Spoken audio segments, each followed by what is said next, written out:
and the heroes of that fateful day.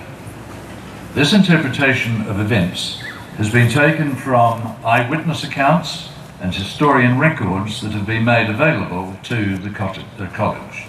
Students will guide you through a timeline of events from that day and acknowledge the many countries that suffered a loss of lives. Each of the victims are represented by a white cross bearing the name "We're Known" and the country of birth of the person who died. The heroes will be acknowledged for their contribution to saving many lives and assisting others in that hour of need. The installation that is being created today will remain here on Bedford Park until sunset this evening, in memory of those who we commemorate today.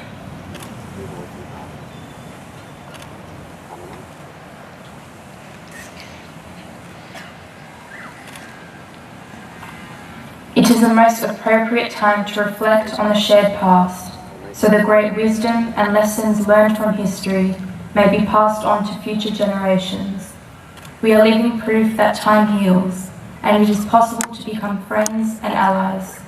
We are gathered here today in the name of peace.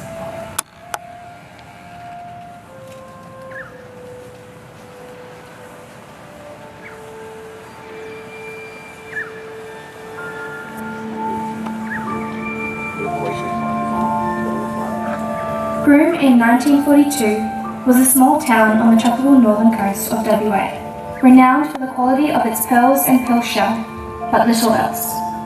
On Tuesday, 3rd of March 1942, the tranquility of this sleepy town was shattered forever when the Japanese Zero fighters attacked targets on Roebuck Bay and the Broome airstrip. The lead-up to this attack had commenced a few months earlier, where the Japanese troops were advancing on all fronts in the Asian-Pacific theatre of war, and to many it seemed just a matter of time before an all-out attack on Australia would be launched. A few weeks earlier, the Allied commanders issued orders to evacuate all Allied personnel, their wives and their children, to the safety of Australia. Over a 14-day period, more than 8,000 refugees from the Dutch East Indies, now known as Indonesia, travelled through Broome en route to either Perth or Sydney. The evacuation process had been so successful, it had lulled everybody into thinking that once they got to Broome and Australia, they were safe. This illusion had started to unravel on the 28th of February when the Qantas Empire flying boat Cirque, carrying 5 crew and possibly 11 passengers from Java en route to Broome, was downed by a Japanese bomber. A Japanese Betty bomber, flown by Flight Petty Officers Yamamoto and Ashizawa of the Imperial Japanese Navy, was on a maritime patrol when they spotted the Qantas plane and downed it some 1,508 kilometers northwest of Broome. Despite the loss of this aircraft, everything seemed to be going well in Broome until Monday the 2nd of March. A large Japanese Navy reconnaissance flying boat was seen slowly circling over Broome. The appearance of this enemy aircraft raised some suspicions among the senior military officers in Broome, although at this point no action was taken. In retrospect, it was later suggested that this sighting was the curtain raiser to the imminent attack on the town. The Japanese pilot had confirmed the existence of a large concentration military aircraft in the Broome area, and that an attack should be launched on these tempting targets without delay. Little did the Japanese know that most of the cargo on these aircrafts were young families, women and children, and that there was little, if not any, military threat in Broome towards the Japanese on that fateful day. At 7:05 a.m. on the 3rd of March, a force of 9 Mitsubishi Zero fighters under the command of Lieutenant Zenshiro Miyano and a Babs reconnaissance plane took off from Copenhagen to head south. 2 hours and 20 minutes later, Miyano spotted Broome. The day in Broome had dawned warm and sunny, and the refugees on board basked in the warmth of tropical sunshine and relished in the distance from the war zone they had left behind. At 9:35 a.m., the Japanese aircraft rounded entrance point and commenced action against the 15 flying boats anchored in Roebuck Bay. The crescendo of the engines instantly attracted attention across Broome. Some people heard the noise and at first they thought it was other flying birds coming in to land. Looking out across the bay, the locals soon saw there were 9 bright silver aircraft streaking across the bay at high speed. 3 peeled off and dove into an attack run over the bay.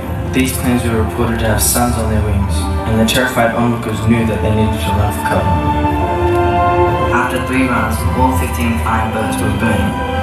A couple of the Dutch flying birds had opened up their machine guns and tried to retaliate, or at least attempt to defend their position. It was all in vain. In a very short time, Robert Bay was filled with burning wreckage. Thick walls of smoke rose into the sky. Burning oil and fuel covered the water surface. Many people jumped overboard. Of those that could swim, they headed for the shoreline. The scene was one of unspeakable horror. Parents saw children drown before their eyes as they struggled to keep them afloat, while shielding them from the barrage of bullets, smoke, and fire. A 23-year-old RAAF pilot, Officer Frank Russell, was aboard one of the flying boats and described the scene as one ghastly disaster. There was no time to think. It happened so quickly. It was the 3rd run of the Zero fighters and the whole plane exploded. Luckily, I grabbed the life raft and toggled engage, which had caused the dinghy to inflate as I was thrown into the water. Officer Frank Russell managed to gather up 14 victims into his little boat. There were 4 or 5 women and 3 or 4 children, with the others being the men that hung onto the side of the rubber raft they paddled trying to reach the shore.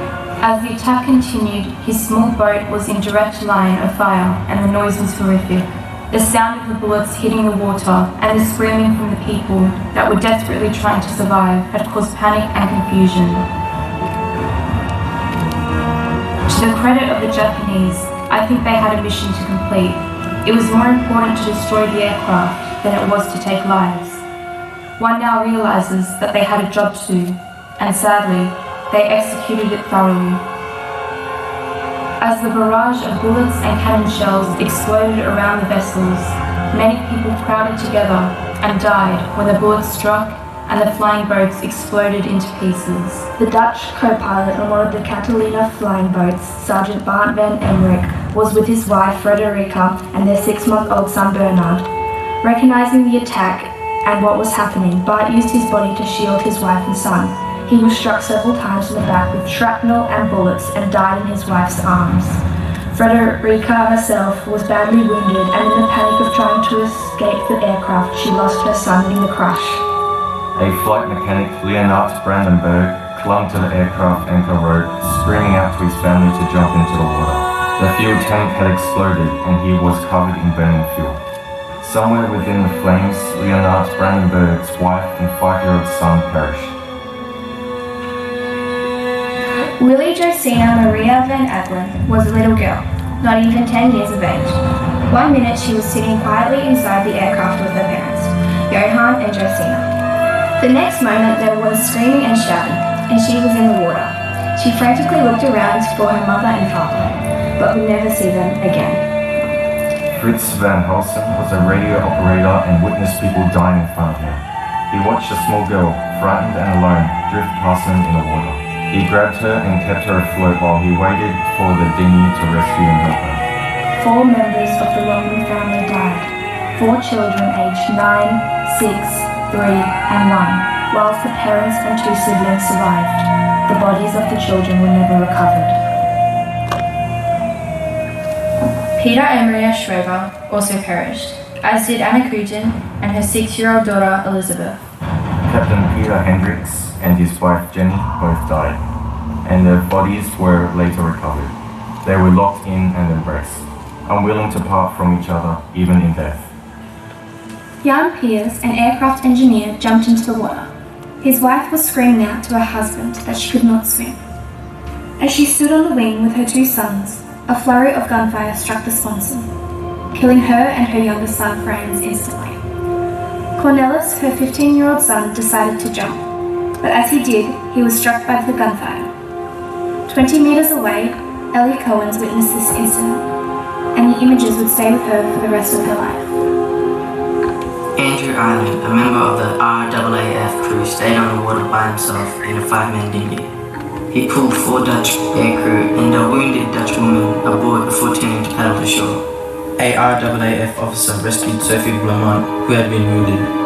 An unknown man held her in the water until she was rescued. And once she had been helped into a dinghy, the man let her go and then he slipped beneath the waves and was gone. Frank Russell and Jack Cummings, airmen from the RAAF, were also in the water rescuing people. They swam across open water to board the Nickel Bay tender and assist the crew with the victims. A Dutch woman was pulled up onto the deck. She was convulsing and vomiting large amounts of seawater. She was clutching something very tight to her, and Russell assumed it was an old rag doll. Peering more closely, he realized it was actually a lifeless body of a baby.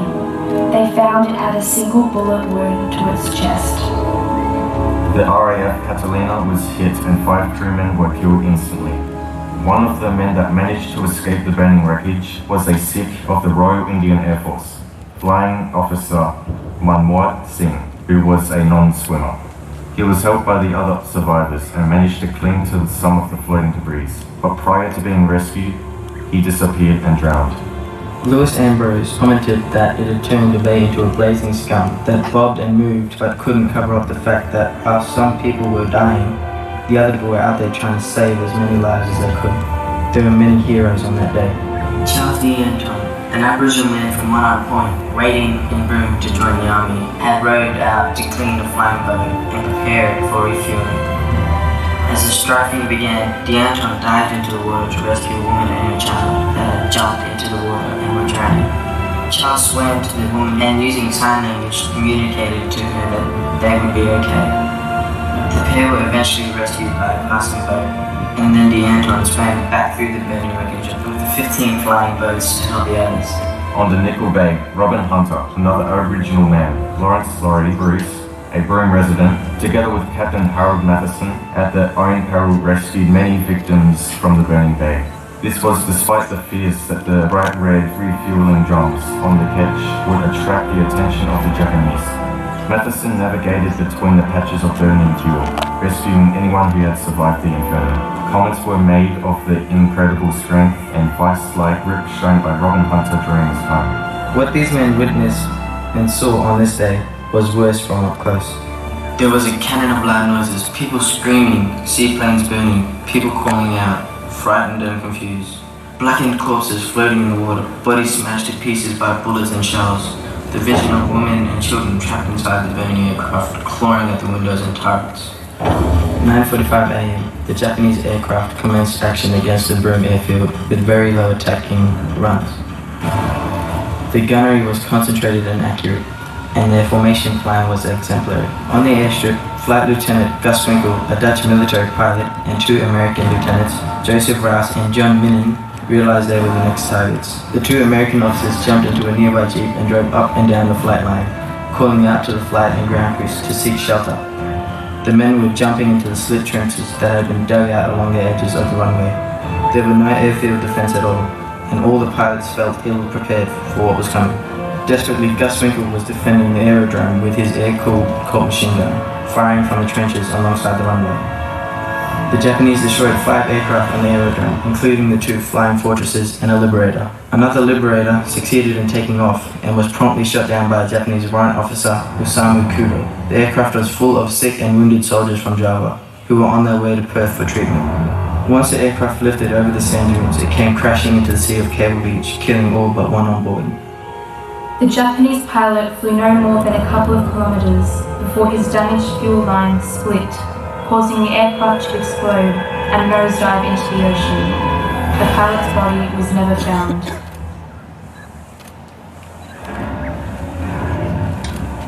On this same day, a DC-3 aircraft was destined for Broome. The pilot was Ivan Vasilyevich Smirnov, a white Russian who was renowned for his battle adventures in World War I. The DC-3 was full of cargo, plus 12 people consisting of a few soldiers, pilots, and a crew, plus Maria Van Schoen and her baby, who was less than a year old. This aircraft was to encounter the Japanese Zero fighters returning up the coastline from their attack on Broome. Despite Smirnov's evasion tactics, the heavily loaded DC-3 aircraft did not stand a chance up against the sleek Japanese fighter planes. Within minutes, the DC-3 engine had been hit and was on fire. Smirnov himself was wounded, and yet he still managed to get the plane onto the ground at Carnot Bay. That night, Maria Van Schoen died, followed by a trainee engineer, Blau, who died from injuries inflicted to his hip and both his legs. Towards morning, one of the passenger pilots, Hendricks, succumbed to his injuries, and the following night the young baby died. The survivors of this chapter in the attack will be forever grateful to the Aboriginal people and the German monk, Brother Richard, from the mission at Eagle Day.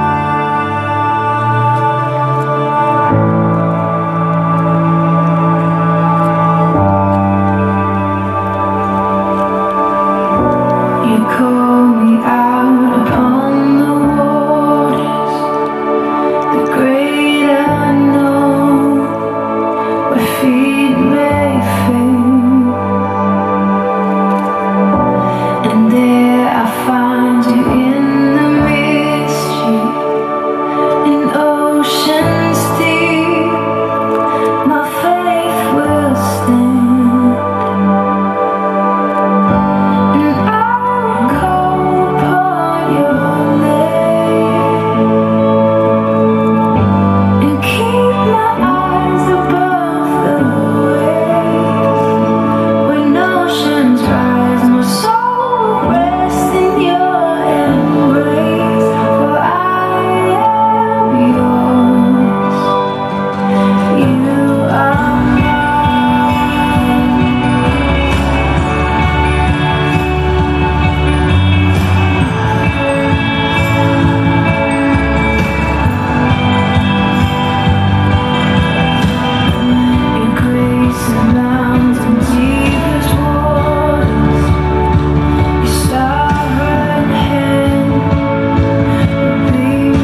some of the pain from that day, and we pray for further recovery in the years to come. We live in hope for the children of today to become the adults of our future, without war being the answer.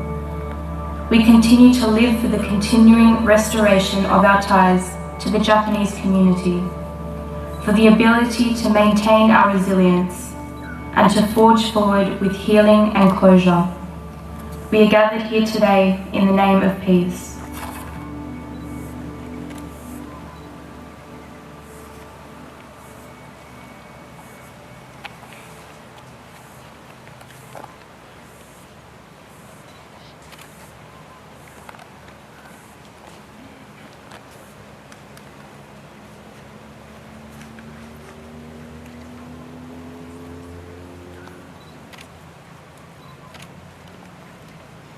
Our sincere thanks to the students of St Mary's College.